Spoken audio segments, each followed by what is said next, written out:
Hello കുട്ടീസ്, അപ്പം ഞാൻ നിൽക്കുന്ന ചാനൽ സർപ്രൈസ് കൊടുക്കാൻ വേണ്ടിയിട്ടാണ്. കൊടുത്താലോ?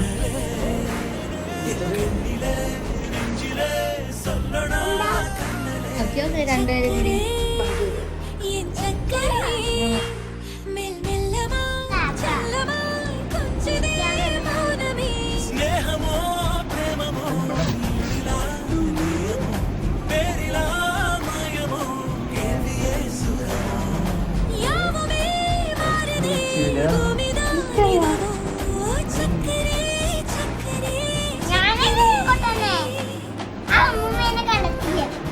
അങ്ങനെ കുറേ നാളത്തെ ആഗ്രഹമായിരുന്നു ചേട്ടന് ഏറ്റവും ഇഷ്ടമുള്ള രണ്ടുപേരും, അതായത് അച്ഛൻ്റെ മാമയുടെ കൂടെ ഫോട്ടോ ഇങ്ങനെ ചെയ്ത് കൊടുക്കണമെന്ന്. അതങ്ങനെ നടന്നു കേട്ടോ.